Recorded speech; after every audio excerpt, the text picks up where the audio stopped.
दोस्तों, दादा साहेब फाल्के को फिल्मों का जनक कहा जाता है। साल 1913 में पहली फीचर फिल्म बनाने वाले दादा साहेब फाल्के के लिए वो दौर बहुत कठिन था। टेक्नोलॉजी के नहीं होने के चलते उन्हें कई परेशानियों का सामना करना पड़ा। उनका जुनून ही था जब भारत में उन्होंने फिल्मों की शुरुआत की। मई साल 1910 ये वो समय था जब भारत में पहली फीचर फिल्म राजा हरिश्चंद्र बनने की नींव रखी गई थी। इस दिन रिलीज हुई थी film the life of Christ. इस फिल्म को देखने ढूंढीराज गोविंद फाल्के थिएटर गए हुए थे। फिल्म जैसे ही खत्म हुई, दर्शकों में बैठा एक व्यक्ति जोर जोर से ताली बजाने लगा। लोग उसे देखकर हैरान थे। ये शख्स थिएटर में लगने वाली किसी भी ब्रिटिश फिल्म को देखना नहीं छोड़ता था, लेकिन इस फिल्म में कुछ खास बात थी जो इस शख्स को भा गई और यहीं से जन्मा फिल्म राजा हरिश्चंद्र बनाने का आइडिया। दोस्तों, दरअसल ये शख्स कोई और नहीं बल्कि हिंदी सिनेमा के पितामह कहे जाने वाले दादा साहेब फाल्के थे।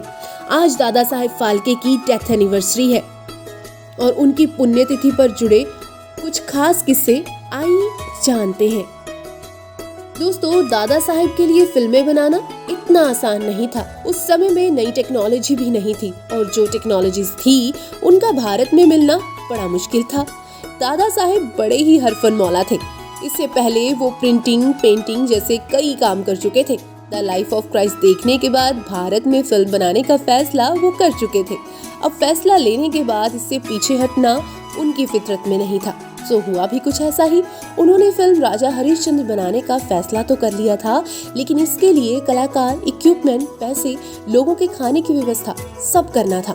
दादा साहेब ने कई लोगों से फिल्म को प्रोड्यूस करने के लिए फंड मांगा, लेकिन इस नए काम में पैसे लगाने से सब डरते थे। उन्हें यकीन दिलाने के लिए दादा साहेब ने पौधों के विकास पर एक छोटी सी फिल्म बनाई। तब जाकर 2 लोग उन्हें फंड देने को तैयार हुए।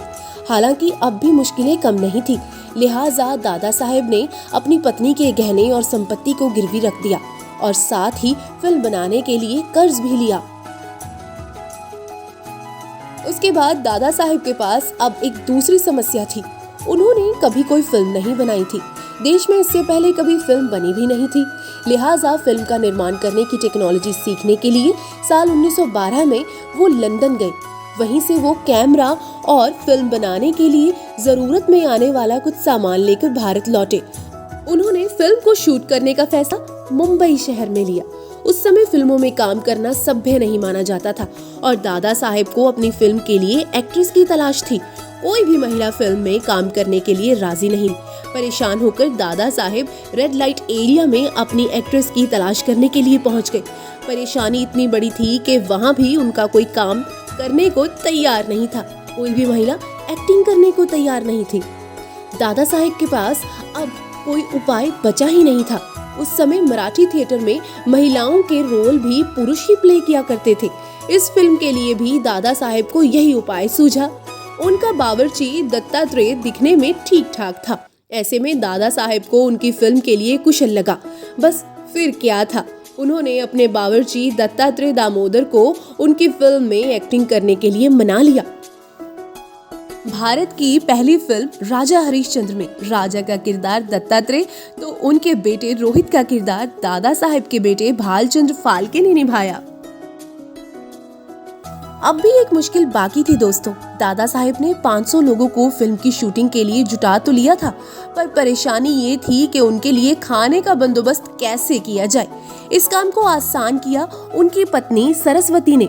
सरस्वती न सिर्फ हर रोज 500 लोगों का खाना बनाती, बल्कि क्रू के रहने, कपड़े धोने, सोने से लेकर प्रोडक्शन का भी सारा काम संभालती थी।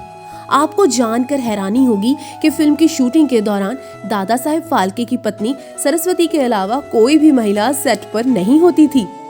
हर परेशानी का सामना कर दादा साहेब और उनकी पत्नी ने फिल्म का निर्माण कर ही लिया। इस दौरान सरस्वती फिल्म की प्रिंटिंग में भी दादा साहेब का रात रात भर साथ देती। 7 महीने बाद फिल्म बनकर तैयार हो गई।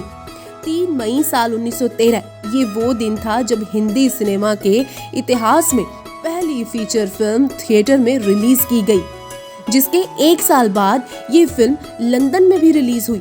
दिलचस्प बात ये है कि ये पहली फिल्म ऐसी फिल्म थी जो पूरी तरह से भारतीय थी। चाहे वो फिल्म में काम करने वाले कलाकार हो या फिर फिल्म की कहानी। दादा साहेब ने राजा हरिश्चंद्र की रिलीज के बाद इस फिल्म से जुड़े कई विवादों का भी सामना किया, मगर फिल्म इंडस्ट्री की नींव दादा साहेब रख चुके थे। दादा साहेब का फिल्मी करियर 19 साल तक। इस दौरान उन्होंने 26 शॉर्ट फिल्मों सहित लगभग 121 फिल्मों का निर्माण किया। दादा साहेब को भारतीय फिल्मों का जनक कहा जाता है। 19 सालों तक उन्होंने फिल्मों में सक्रिय योगदान दिया। इसके बाद 16 फरवरी 1944 को उन्होंने दुनिया को अलविदा कह दिया। उनकी मृत्यु के उपरांत भारत सरकार ने उनके नाम से साल 1969 में दादा साहेब फाल्के अवार्ड की शुरुआत की। देविका रानी ऐसी पहली एक्ट्रेस थी जिन्हें इस अवार्ड से नवाजा गया था। दोस्तों, हिंदी फिल्म सिनेमा दादा साहेब फाल्के जी की तरफ से हम सबको दिया गया एक अनमोल उपहार है। उम्मीद करते हैं ये उपहार सालों सालों तक इसी तरह से नया और नवीन रहेगा और हम सबको मनोरंजन के साधन प्रदान करता रहेगा।